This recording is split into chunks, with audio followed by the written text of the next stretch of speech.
Não estivemos com vocês semana passada para fazer aí a análise do capítulo 70, mas nesse estamos de volta para um combo, né? Nós vamos dar uma resumida aqui, trazer um resumão para vocês do que aconteceu no capítulo 70 de Kagurabaki, detalhar o capítulo aí atual, o capítulo 71 para vocês, intitulado de Duelo. Bora então dar aquela resumidinha aqui no capítulo 70, mas antes não se esqueça de hypar esse vídeo que ajuda bastante o canal, faz maior diferença pro vídeo mesmo, e deixar o like também, são duas formas excelentes de você contribuir com o crescimento e expansão desse vídeo aqui. O 70, o primeiro foco dele ali é justamente na trocação de espadas ali no confronto entre Chihiro e Hiruhiko. A gente tem ali a trocação dos dois, com o Hiruhiko usando o bainha e tudo mais, e o amigo da Iori consegue subir com a chave, né, como a gente tinha visto, e logo na virada aqui a gente tem um flashback justamente explicando pra gente como que funciona o estilo Yai da Pureza Branca. Até o momento somente 3 pessoas conseguiram usá-lo, que é o seu criador, o Samura e o Uruha, são os 3 que dominaram essa técnica, e o foco nesse capítulo aqui é justamente no criador dela. Ele explica aqui pra gente como que funciona, que você vem com a espada embaiada segurando de uma forma, né, e no meio do movimento você tem que virar a posição da espada pra frente, um movimento muito rápido, e assim derrotar seus inimigos. Enquanto ele estava tentando fazer isso aqui, também foi mostrado que ele era visto como chacota, né, por outros samurais, mas no final a gente sabe aonde foi parar tudo isso aí, né, que inclusive ele chegou a derrotar e matar todos aqueles que iam contra seu estilo. E aí basicamente a gente retoma para aquilo que a gente estava, que era o embate do Chihiro mais o Hiruhiko, onde a gente vê ali, né, um estilo totalmente improvisado e desordenado, a gente pode dizer assim, do Hiruhiko, contra ali um aperfeiçoamento do estilo Yai aí da Pureza Branca por parte do Chihiro. Mas o próprio Chihiro, né, vai comentando ali de que o próprio Hiruhiko também está tentando se adaptar a esse estilo que o próprio comenta, né, de que ele também reconheceu isso no próprio Chihiro. A gente vê ali em meio a toda aquela bagunça acontecendo no topo do prédio, em que o Chihiro se surpreende, né, com a própria Iori se defendendo ali e fatiando geral também daqueles mercenários, salvando o seu amigo. E aí é um momento em que a gente consegue focar, né, já que o Chihiro tá tranquilo em relação a Iori, a gente tem um embate ali entre espadas, galera, um baita duelo ali entre eles, né, uma trocação muito rápida pelos grafismos que a gente vê pelo Rokazono feito, né, e aí, enfim, a gente vê ali, né, um KO por parte do Chihiro em cima do Hiruhiko. Um baita confronto. Mais uma vitória do Chihiro para cima do Hiruhiko, mas eu acho que ainda que não é a última. Eu acho que ainda vai ter mais confronto entre os dois. Talvez o próximo aí seja o terceiro e derradeiro final dessa rivalidade, né? Mas agora sim o nosso foco é o 71. E só dizer aqui que se eu fosse fazer uma previsão, se a gente tivesse feito o vídeo de 70, eu não iria por esse caminho que fosse 71 aqui. A gente acabou sendo pego bem de surpresa, porque a gente tem um capítulo completo chamado aí Duelo, que pega todo o flashback da Iori com o Samura e a ex-esposa do Samura e mãe da Iori, como a gente fica sabendo aqui, que é a Inori. O capítulo começa com a Inori conversando com o Samura, já que ela está no hospital e não vai ter mais condições de cuidar da sua filha Iori. E nesse momento a gente vê que até esses 8 anos de idade, o Samura praticamente não teve contato com a Iori, com a sua filha. Quem criou ela foi somente a mãe, muito porque o Samura carrega essa culpa de ter as mãos sujas. A gente vê que isso é algo que vem com ele desde o passado. Não sei se vai ter um flashback explicando, né, o que ele fez de tão mal assim, mas até talvez pode ser simplesmente um trauma de guerra, né, de ver tanto sangue, tanta morte, e é ocasionado isso, mas a gente vê que isso trouxe um bloqueio tão grande de culpa para ele que ele não conseguiu nem cuidar da filha por conta disso. Mas dada a situação aqui da ex-esposa dele, da Inori, não tem mais solução. Ele vai ter que cuidar da filha dele. Eles chegam então a esse ponto dela ficar hospitalizada aqui, enquanto ele vai levar a Iori para ser cuidada, como a gente vai ver no decorrer do capítulo aqui. Galera, antes da gente continuar aqui, só fazendo um adendo em cima disso que o Bruno trouxe, né? A gente já se deparou diversas vezes sobre essa questão, né? O que os grandes heróis fizeram, que eles carregam esse fardo e um trauma entre eles, porque acaba sendo um tabu falar sobre isso, né?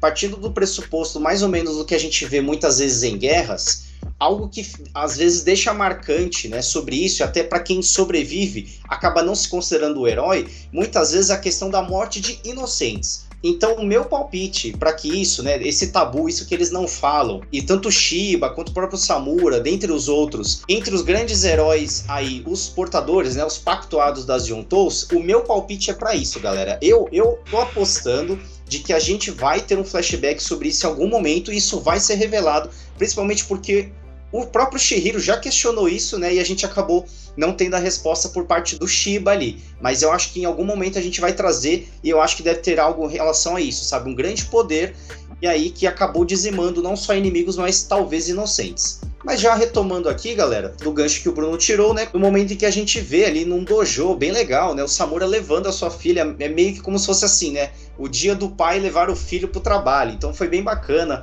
Ela com aquela cara de marrenta, né? Meio que guardando os sentimentos que a mãe acabou nutrindo pelo Samura, justamente por ele ter sido um pai ausente, né? Isso no meio shonen vocês já devem estar acostumados, né? Isso é bem comum, né? Aquele pai ausente que foi comprar cigarro e nunca mais voltou. Nesse caso, o Samura acabou voltando e tá tentando, né?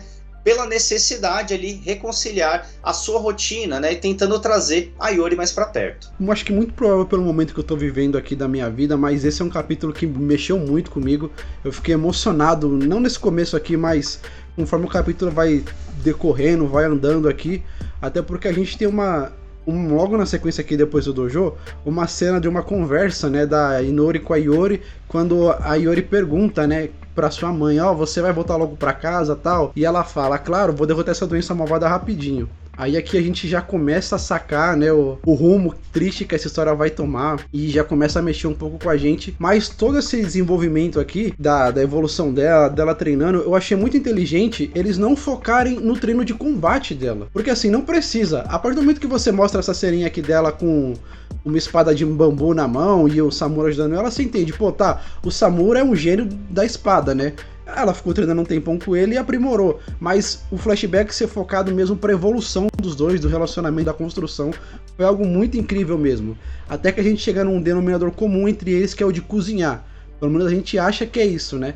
Mas a gente vê aqui que o Samura foi muito sagaz, já que a Iori, ela gostava muito de cozinhar, ela era muito boa nisso, então ele usou isso para eles se aproximarem.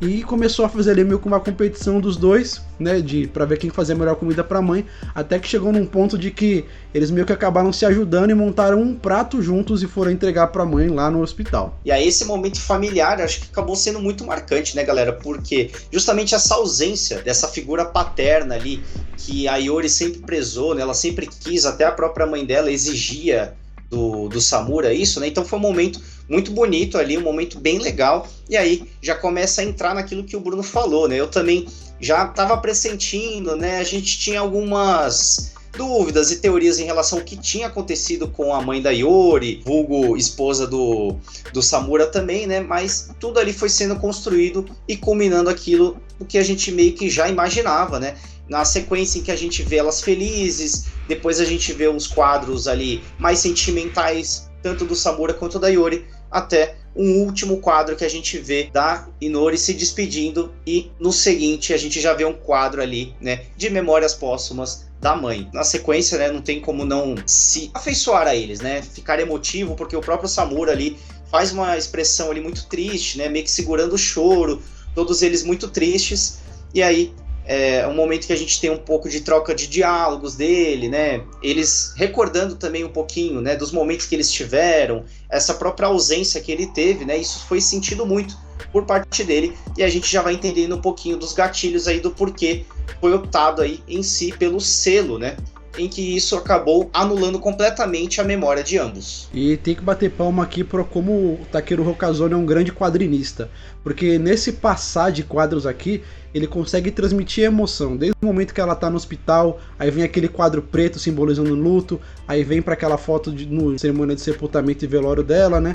E depois esses quadros tristes que vão passando aqui, é tudo muito emocionante. Acho que uma grande frustração para um pai aqui ou para uma mãe, como no caso da Inori, é você não conseguir ver seu filho crescer, cara. Acho que isso é algo que pega muito, assim, que mexe muito mesmo. E ela não poder passar por isso é algo que dói muito. Mas aqui, pelo menos pro Samura, ele teve uma oportunidade de recomeço, né? De começar tudo de novo, como a gente viu aqui e tal. E esse capítulo aqui, ele vai servir muito, pelo menos pra mim, serviu pra gente se afeiçoar de novo ao Samura. Porque depois que ele traiu lá o Chihiro, a gente tava meio que com raiva dele, né? Mas pelo menos comigo aqui serviu pra entender melhor o ponto de vista dele. Eu sei que a Iori chegou a querer voltar à vida de colégio, mas agora que o selo quebrou, acho que isso deve mudar um pouco. E eu torço pra que o selo dele também seja quebrado e que os dois possam ser felizes. Sabe, encontrar um caminho ali que funcione para eles. Porém, essa paz aqui que ele tem de cuidar da filha logo é quebrada, porque ele acaba tendo a visita do Yura, líder do Rishaku, que vai conversar com ele ali, e ele diz que os crimes que os portadores de Outous cometeram na Grande Guerra trará calamidades daqui a alguns anos. Tô na dúvida aqui se a gente vai retomar o próximo capítulo com flashback, a gente pode falar disso já já, mas o que eu tenho certeza é que essa conversa aqui dos dois foi determinante pro Samura escolher selar tanto ele como a sua filha e eles apagarem suas memórias uns dos outros. Galera, antes de trazer as teorias aqui pro capítulo 7.2, só reforçando algo aqui trazido pelo próprio Rokazono, do que eu teorizei aí, referente sobre esse crime, né, essa angústia, todo esse selo, entre aspas, de informações que eles guardam, é muito esse último quadro que a gente tem do capítulo 7.1 aqui, né? Em que a gente vê a cidade totalmente destruída, vários prédios, inclusive ali com várias flores, que são a marca aí de uma das habilidades de Ontous sendo usadas, né? Então acho que isso acaba reforçando um pouquinho sobre o que eu falei ali, né? Sobre a morte, né? Você vencer os vilões, porém você acabar sacrificando muitos civis, muitos inocentes nessa ação. Então, rapidinho, galera, aqui trazendo os recados, né? Só reforçando aí, se você é novo por aqui, tá curtindo o Kagurabaki, tá curtindo aqui os nossos vídeos de análise, entre outros vídeos especiais que a gente fala sobre a obra, deixa o seu like também, se inscreve para não perder nenhum conteúdo novo, porque frequentemente aqui, né, praticamente semanalmente, a gente traz conteúdo de Kagurabaki e vocês vão curtir demais. Segue a gente nas outras redes sociais, principalmente no Instagram, galera. A gente sempre divulga ali informações antecipadas para você que curte o canal, principalmente de domingo, é o dia que a gente divulga a agenda aqui do canal. Então você fica sabendo os dias, os horários e até as obras que a gente vai comentar. Fora que temos a nossa grande meta aí de chegar muito em breve, a gente acredita, nos 10 mil inscritos. Assim que a gente bater essa meta, um prêmio, galera, legal aqui para vocês, é uma semaninha inteira de conteúdo, contendo inclusive uma live para trocar uma ideia com vocês e fazer o sorteio aí de um prêmio, hein? Falando das teorias aqui, eu acho que o próximo capítulo vai ser o derradeiro sobre esse ritual de selamento, né? Ali, eu acho que é ali que é onde a Iori vai decidir não se selar. Eu acho que o Samura vai se revelar para ajudar eles a acabarem com esse monte de inimigos que tem ali, e tal, provavelmente o Kuguri deve aparecer também ali, né, num confronto, já que ele também tá ali, mas eu acho que o próximo capítulo já se encaminha para uma vitória dos nossos mocinhos, nossos heróis, né, porque com o Hiruhiko fora de combate, só o Kuguri ali, aí a outra menina também não é muito de ir pra linha de frente, né, eu acho que esse caminha um pouco para isso, e a gente vai começar a entender um pouco melhor o Samura, e acho que também tá tranquilo pra ele aparecer ali e ajudar o Shihiro, já que o Shihiro não tá mais como portador de Outous, né? Então não tem motivo pra ele atacar. Eu vou muito na linha do que o Bruno trouxe, até porque eu acho que pela narrativa, como o Rokazono trouxe um flashback envolvendo tanto a Iori quanto o Samura, né? Todo esse lado sentimental e familiar que eles tiveram, faz muito sentido se a gente vê o encontro dos dois no 7.2. Então eu acho que muito provavelmente ali a gente tem um pouquinho mais de confronto entre eles, até porque nós estamos com 3 aí, provavelmente, né, integrantes do Rishaku, só a Totô que tá meio sumida, né, mas aparentemente ela tá aí, e aí de repente se o Samura chega, tem algum tipo de trocação ali com o Kuguri, meio que sentir que eles estão muito na desvantagem, até porque já deu um KO ali no Hiruhiko, muito provavelmente a Totô leve ambos embora ali, né? Eles acabem fugindo porque a missão ali foi completamente por água abaixo. Então, essas são as previsões aqui do canal, galera. A gente espera que vocês tenham gostado bastante. Ó, não esqueça, deixa os seus comentários aí também, né? O que vocês acharam aí? De repente quer comentar algo do capítulo 70, quer trazer aí mais informações, né? Teorias do que vocês acham do que acontece tanto no 71 aí, como eu comentei, né, sobre a Grande Guerra Seitei, assim como o que vocês acham do próximo capítulo aí, comenta aí. Fechou então, galera? Vai aqui do lado conferir essas indicações de vídeo pra vocês, que vocês não vão se arrepender. Valeu por ver esse vídeo aqui e até o próximo. Tchau, tchau. Valeu!